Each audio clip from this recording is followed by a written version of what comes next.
the importance of process. And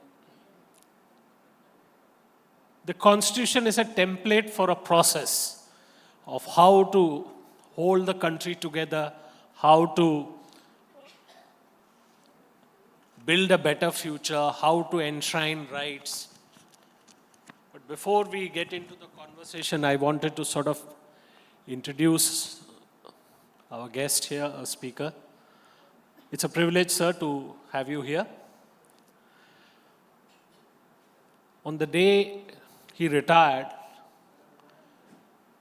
Chief Justice Y.V. Chandrachud described him in 5 words, which sort of encompass everything that we expect out of the justice system. He said Justice Kaul is a unique blend of wisdom and compassion. And this is exactly what we expect from the judiciary and the justice system. To me, Justice Kaul sort of is different with a distinction. Some of the judgments that he has given are very interesting. And since we are a media platform, I'll read that part first. In 2008, he upheld the freedom of expression in the M.F. Hussain case. In 2016, the Perumal Murugan case. The overreach by a state or extra activism by the state in opening or filing the curative petition on the Bhopal gas issue. And most recently, in a very considered view on the judgment on abrogation of Article 370, where he stood out by asking for a Truth and Reconciliation Commission. We'll come to that issue in a bit. But I think the first thing that the title of the session, the Constitution as the Guiding Light. So Ambedkar had said in the Constituent Assembly debates, the Constitution is a vehicle of life and its spirit is always the spirit of age. When in 2024, when we look at the Constitution as a guiding light, there are a number of young people here. How would you sort of present this idea to them? I mean, the Constitution as a guiding light and the importance of the Constitution being the centerpiece of our life. Good morning to everybody. Welcome. See, the best of the brains of this country who had dedicated themselves to the freedom movement decided to sit together to draft the Constitution.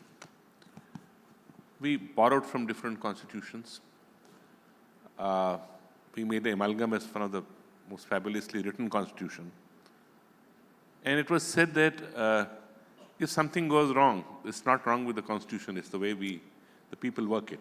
Because a man was vile or man would be vile. Yes. Yeah. So that was the issue. When we talk about the Constitution as the sentinel on equivi, as the Supreme Court says, the idea is the guiding spirit. So if there are conflicts, if there are differences in thought processes, you must get back to the parent document to see how does it read. And that's what the court's job is. The court's job is to read the Constitution, reread it, when political dispensations or other dispensations don't play ball, if I may say so, to tell them what restricts them. Because the Constitution takes place a balancing factor between the executive, the judiciary, and the political dispensations. And the check and balance is provided by the judicial system. So how that system will work will depend on how much and in what manner the court keeps on informing the executive when the issue arises, that what is permissible and what is not permissible. Look at the fundamental rights chapters, look at the directive principles chapters, look at women empowerment issues. The whole spectrum is there. It's not a lack of spectrum. It has faced many amendments because as society develops, there have been amendments to it, some arising from the political thought processes which come into it. But it still remains the fundamental book, if one may say so, to look to when in doubt and say, did the creators of this constitution, did the creators of an independent country, and I always believe, keep reminding that please look around and see, we are fortunate in some way. We are critical also about our system, but we are fortunate in some way. We still have a form of democracy which is different from around the countries if you see around. Thank you, sir. That's an important validation that when we look around our geography and countries around the world, the fact that we have sustained a democracy for 75 years deserves an applause, and all of you sitting behind should applaud the fact that India has a functioning, vibrant democracy. Justice Kaul, you also mentioned in one of your speeches, one of your talks, that the judiciary is not the moral conscience keeper of politics, that the courts would deal with aspects of law and aspects of politics must be dealt with in the realm of politics. But there is an intersection here where we tend to think in India, and still the state is a very large part of our being, whether how politicians behave or how politics is conducted. When people are frustrated, angry, anxious, they come to the court. How does this bridge get created? So, if I may correct, I did not say the court is not the constitution keeper of the court or the moral keeper of the court. You said that it's a conscience keeper of the constitution. Yeah. Sorry. So there is a distinction between what the court is required to determine and what the political sphere is required to determine. What happens at time is that where there is, I would say, disparity in the strength of the political groupings which are there, what happens is the expectation is the court should intervene to look to their side. Well, the court's job is to see that any government adheres to the constitution.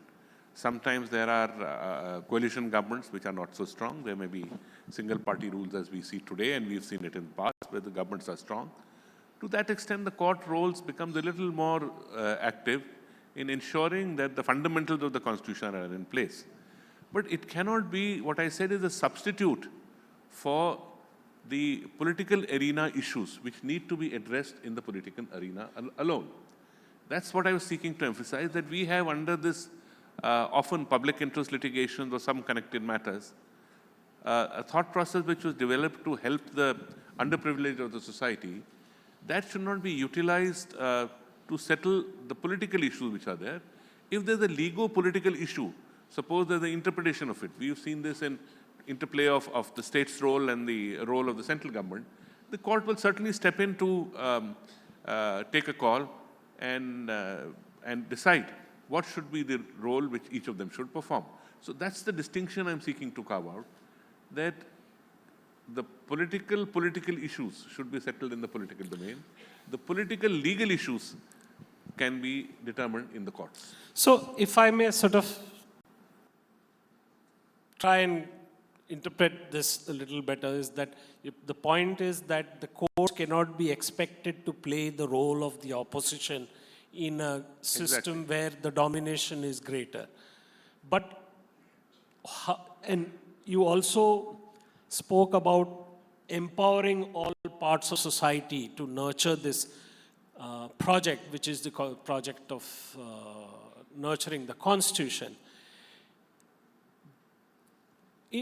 In our system, we always find rights of the oppressed, the deprived, the minorities, the sexual minorities, all of them. The domination of one grouping sort of pushes them to the edge, and they come to the court through PILs, public interest litigation, and others. Similarly, political groupings who find themselves pushed to the margin by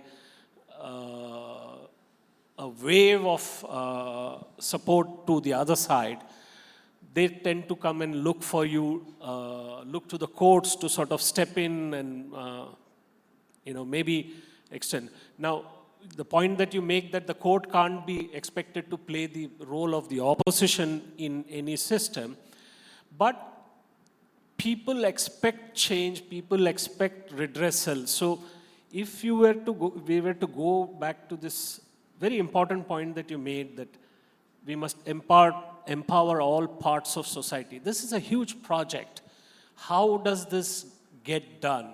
Does the legal education system, does our education system promote this thought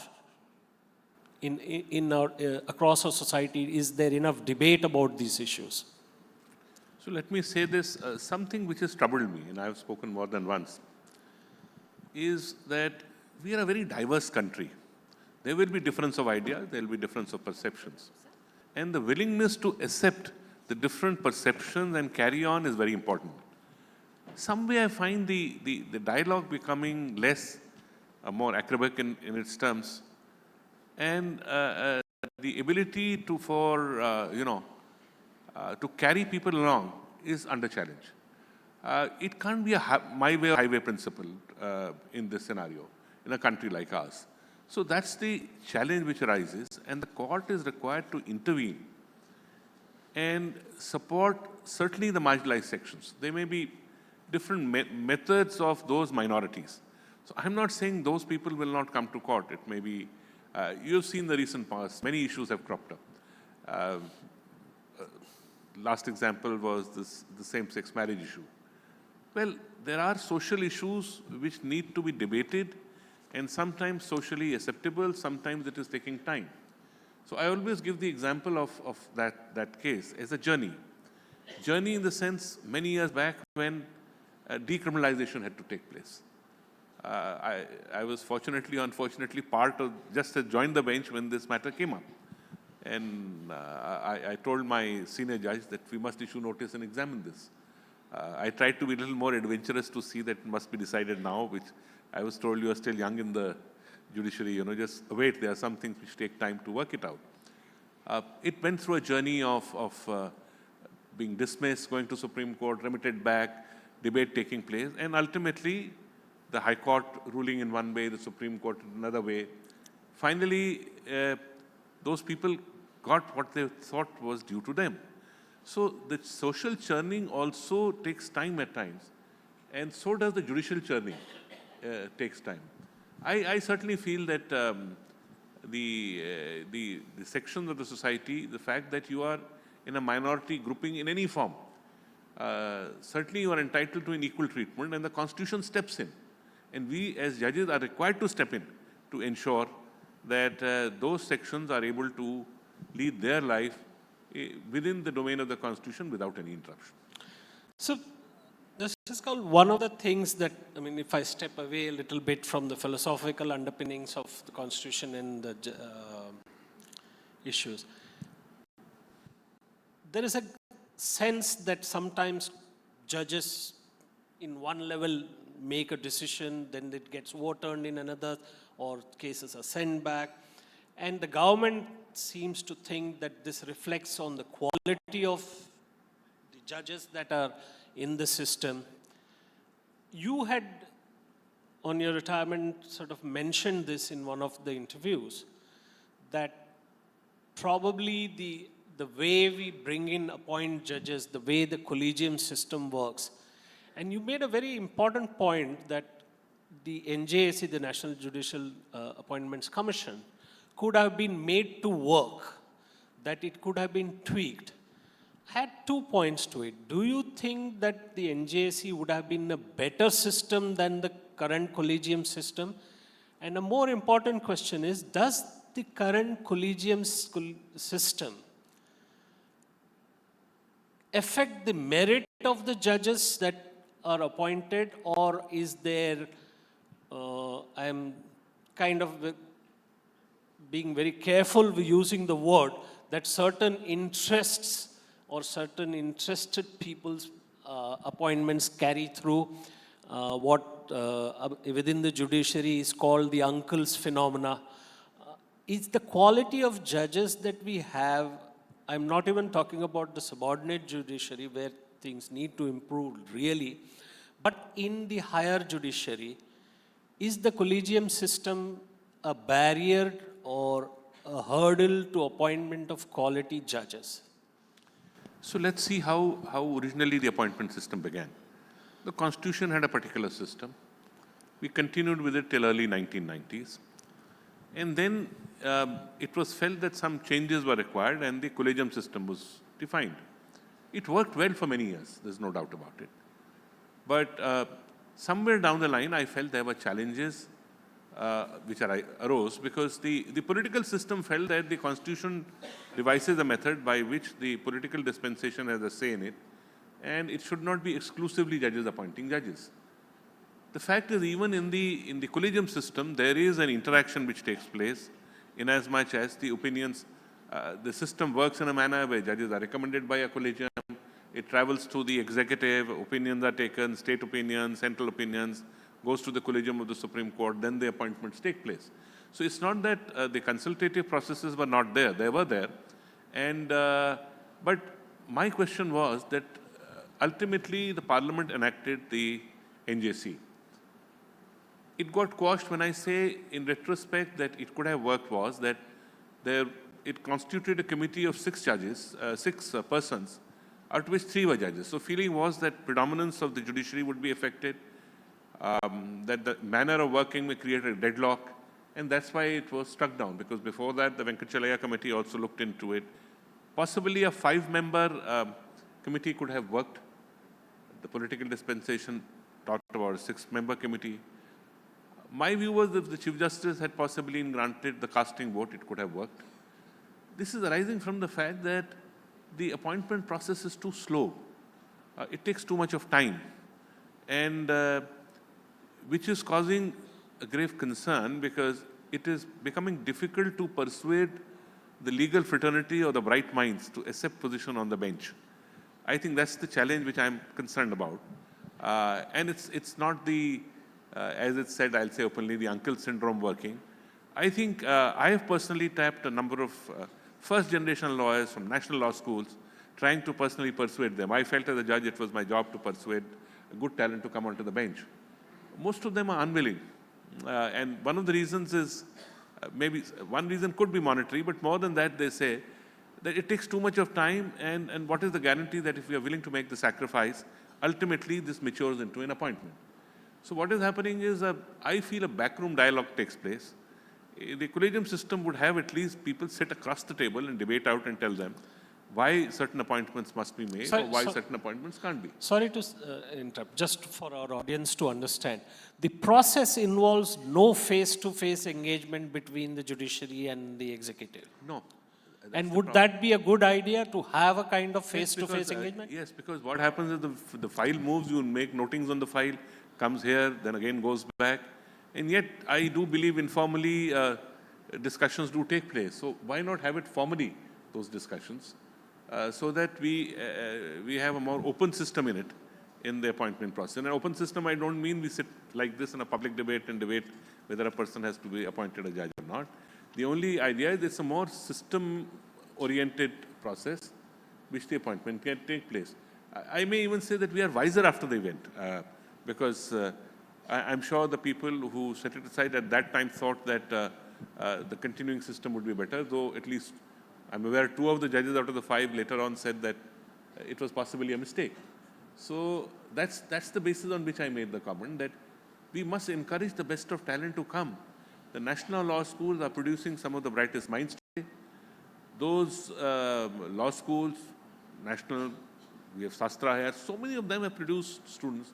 Why should not their products come onto the bench? Why this hesitation to come onto the bench?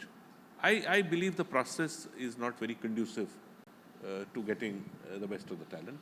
I think first generation lawyers have increased, first generation judges have increased. So I don't think that should be a concern. Really. So the merit or the quality of judges that we have may improve. But sir, this brings us to the question. I mean, there is this whole Latin thing, law abhors delay. And we have an incredible system. About 20 years back, we were talking about 2 crore cases pending. Now we have 5 crore cases pending. Isn't that something that sort of affects the promise of one of the 3 promises in the Constitution? And when we say the Constitution is our guiding light, I mean, how do we promise equality without delivering on justice? So that's, I think, the greatest challenge today. To be able to administer justice within time is, I think, a problem we have to face. Now, not as a qualification, but let me say, when we talk about so many crore cases, in a population of so many crores, there will bound to be issues which will come up before the court. The case, the day it is filed, doesn't become a pendency. So if the case is not decided within a stipulated period of time, is the problem. Many cases, many cases get decided within time, but often that does not make news. But the cases which are pending for years together, naturally there's a problem. So we have to devise and think out of the box how to get the cases which are stuck in the system out of it. There are priorities given to older cases, etc. I have been a strong believer in propagating mediation and other alternative methods, and not only because they will help in reducing the backlog in court, but also sometimes there are better solutions to a problem because it is something which occurs across the table with the litigants deciding in a sense what they want. It's not that on a basic principle of law the judge imposes on it without them knowing why they got a particular thing and did not get something else. So the American system adopted mediation. In early 80s, they were in a similar problem. Today, less than 3% cases go to trial there. If we expect every case to go to trial, if we expect each case to go through multiple tiers of scrutiny, then I'm afraid this problem is not going to get solved. So we have to think how to make it run in a little different kind of a manner and find solutions to it. The litigant is interested. See, you're talking about technology. I was seeing the previous dialogue. And in an age where everything happens with technology and in future, we can't expect people to wait for years together. That is something which is a concern. I just wanted to highlight one point, sir. I mean, we must be the only country in the world where the government litigates against its own orders, I mean, income tax and other. The government is one of the biggest litigators in the country. That I don't know how that persists. There must be some filter system that should be there. And the second more important point, I mean, I remember in his closing remarks on the finalizing of the Constitution, Dr. Ambedkar had said that people may get tired, or he said that new ideologies, new problems will come up in such a way that people will get tired of the idea of a government of the people, by the people, and they just opt for a government for the people, which may be authoritarian, totalitarian, however. Isn't that a threat to the very idea of our democracy? I mean, that when you don't deliver justice in time, the frustrations might go through. And we've seen this play out in our neighborhood. No, certainly when you talk about an expeditious decision of cases, that's a priority and must be done. Yes, I always say I don't know really of a country where government is more than 50% litigant. So let's go to England and see how many litigations would there be by or against the city civil borough or something like that. Here you have to sit, couple of judges sit on every municipal jurisdiction, civic jurisdictions, service jurisdictions. Huge amount of litigation is persons working for the government litigating with the government. So a higher level of dissatisfaction. Now, the government must lessen the litigations. There is no doubt about it, I've been saying. Otherwise, sir, they are not even willing to reveal the number of cases filed by the judges. There are ministries who have refused to file in that system that they've created now for government litigation. So if an endeavor is made, we did make some endeavors to see how to reduce it. But there is a reluctance to accept a view also. So if the same issue is decided, in multiple cases, the same issue will keep on cropping up again and again. I think no officer wants to take a responsibility. They feel they may be, and they have a reason, they feel that couple of years down the line, they may be in a problem. So you must have a system by which, say, a committee or something, we can judge whether once this one issue is decided, whether other cases should keep on cropping up. Even that was experimented judicially. I remember setting up, requesting, say, the National Highway Authority to set up a committee of the technical people and the judges so that unnecessarily tiers of scrutiny don't come up. I think we have to ultimately restrict how many tiers of scrutiny will the case go through. If there was a court above the Supreme Court, I'm sure many judgments of the Supreme Court would also be set aside. So, But we do believe in this country there is a court above the court. Supreme Court. it's just the final court, so the decision is final, that's all. It's not that we are perfect or anybody is perfect, that it's an opinion. Ultimately, what is it? We are an opinion. Somebody else may have an opinion. Tomorrow, that opinion may change. It happens in public domain also, so it happens in courts also. Sir, I have 2 points to sort of. One is the mention that you made about the Truth and Reconciliation Commission that should be appointed. Particularly for Kashmiris who were chased out of their homes, do you think it's a possibility? Do you think it will happen that, or as you said, sometimes it takes time for society to accept certain things. So to accept, and I'm acutely aware of this conversation, a similar conversation happening in North America and in other places, which promoted the idea of slavery for a long time, and now there is a greater demand there for, again, reconciliation, even compensation they're talking about. But is this a possibility in a condition where we are not yet sure, we are uncertain how things will play out in the geopolitical arena in Kashmir? Can people return with dignity to Kashmir? So there are parts of this question. I mean, whether government will do it or not, I can't be a soothsayer, I can't say they'll do it. I've written because I hope that they will do so. Let's see what is the solution. We faced 1984, the problems in 1984. Till today, battles are going on that. The issue was that if you are saying today evidence is not available, other things are not available, proving cases in court is a challenge. The point is somebody must acknowledge that from a part of the country, 4.5 lakhs people almost overnight were compelled to leave. They have a pain, they have an anguish. They may have settled in these 30 years in different parts of the country and different parts of the world. But somebody must acknowledge that something has gone wrong. That itself is a reparation in a sense. Non-acknowledgement continues to, the anguish continues with that. Now, after that, you had the armed services moving in, trying to fight a battle. People who stayed back have their own story to tell. At least have the stories told so that people try to put an end to that issue. Post-partition, it took many, many years for it to settle down. Similarly here, if 30 more years have gone by, this is the only method.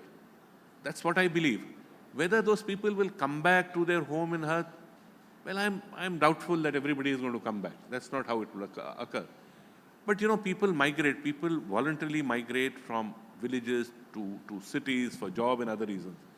If the person who went away in a small place where he stayed, if he is able to even come back in security and spend time there, I think that's the solution to the problem. It's not that suddenly one fine day the reparation will take place and all those people who left 30 years and the next generation which is coming is going to come back. But it will help them connect to the roots. I know of people who miss that connection, that they are not able to get back to the roots. That's the challenge, I think. No, sir, my question was a little more wider in the sense that we speak about the individuals making a choice or the families making a choice. Is this situation conducive enough? Will the government do it? Because one point that has been made on this is that an establishment of a Truth and Reconciliation Commission for Kashmir opens the door for Truth and Reconciliation Commissions for, say, 1984, for other riots, for partition, for people arguably find other reasons of displacement. Well, if this, I don't recollect such kind of displacement taking place post-partition from a specified area, as has happened. It was a small minority of people, as it is the percentage of population was small. And that they should be in a scenario where they have been compelled to move overnight is a challenge. The purpose is for them to find some solace that there is an acknowledgement of what has gone wrong and help them reconnect their roots. That's the limited purpose for which it will subserve. I don't think it will open the Pandora's box, if that's what your suggestion is. Sir, this is we have run out of time, I think. I wanted to ask you, you made a mention, or you remarked at one point, that there is something that you would speak up about, but that you would speak about it after your retirement.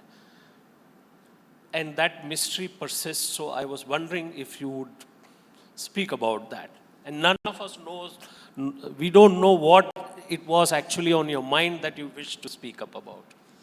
What mystery?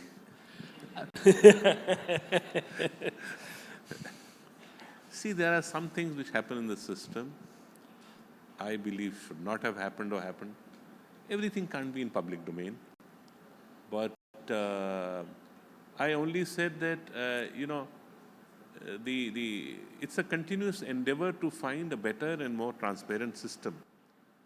Sir, can I just sort of, because the audience might be wondering what I am talking about.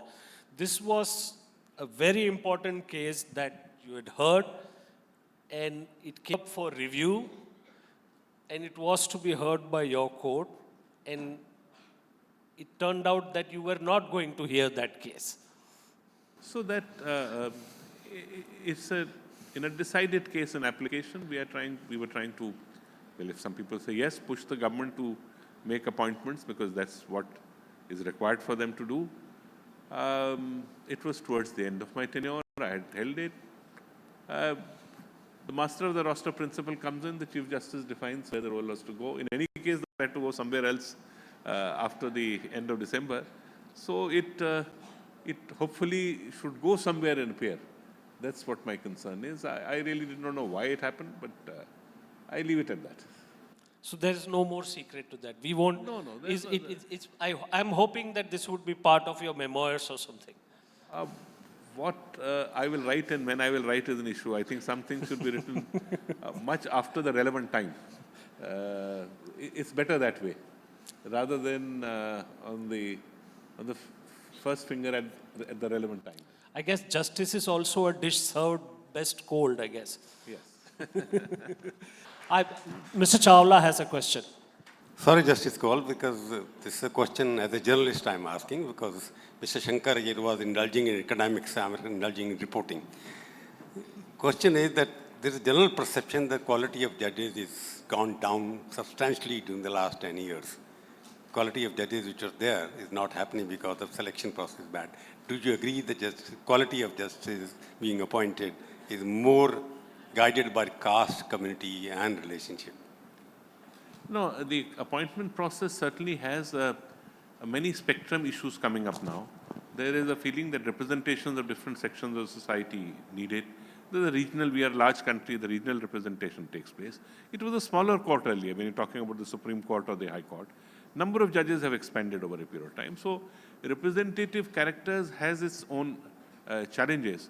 But as I said, the greater challenge I feel is we must make sure and encourage the right kind of talent to come onto the bench and remove the hesitancy which some of them may have to come onto the bench. That's my personal view, that there is enough talent there, but it should be made conducive in a manner that they make the relevant sacrifice and come onto the bench.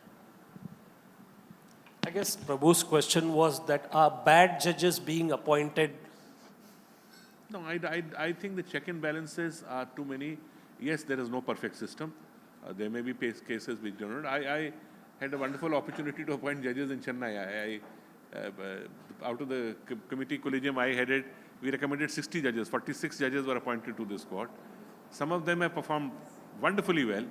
Some of them I thought could have done better. So this will always arise. It's a judgment call you take. There is no perfect way by which you know.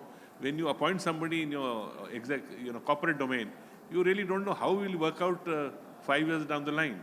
The only thing is we have no method by suddenly saying now bye-bye, you go out, as you can do. I'll I'll end up with that. The final question is that, do you notice that government is defying the orders of the Supreme Court? Sometime in your own judgment, you gave the orders to the government to come with some certain proposal, and they frequently defied your directives. Do you think it's a threat to judicial system itself?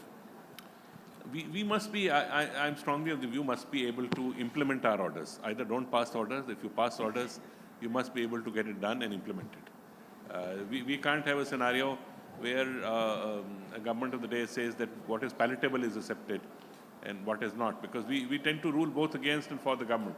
Both things arise. So that respect for the orders, I think, is a very important part of a judicial work. And the contempt jurisdiction is specifically conferred for that, to ensure we don't have the police behind us, we don't have an army behind us. So it's the word of the judge, the judgment being accepted, which has to take place. And that must be enforced is certainly my unequivocal. But sir, in the order on the appointment, how the Chief Election Commissioner has to be appointed, the structure was given by the Supreme Court. And the government simply legislated a story. So, well, one is that the structure was given in the absence of a law. It happens earlier in many scenarios where law is absent, the court creates this structure. But that is till the law is enacted. Okay. Now, so therefore it is not prohibited. Now, whether this particular manner of doing so in case of election commission, certainly I'm sure this will come up before the court to consider whether the manner needed to be altered in this way in a legislation. Thank you very much, Justice Kaul. Thank you. Thank you for giving me the opportunity to do this.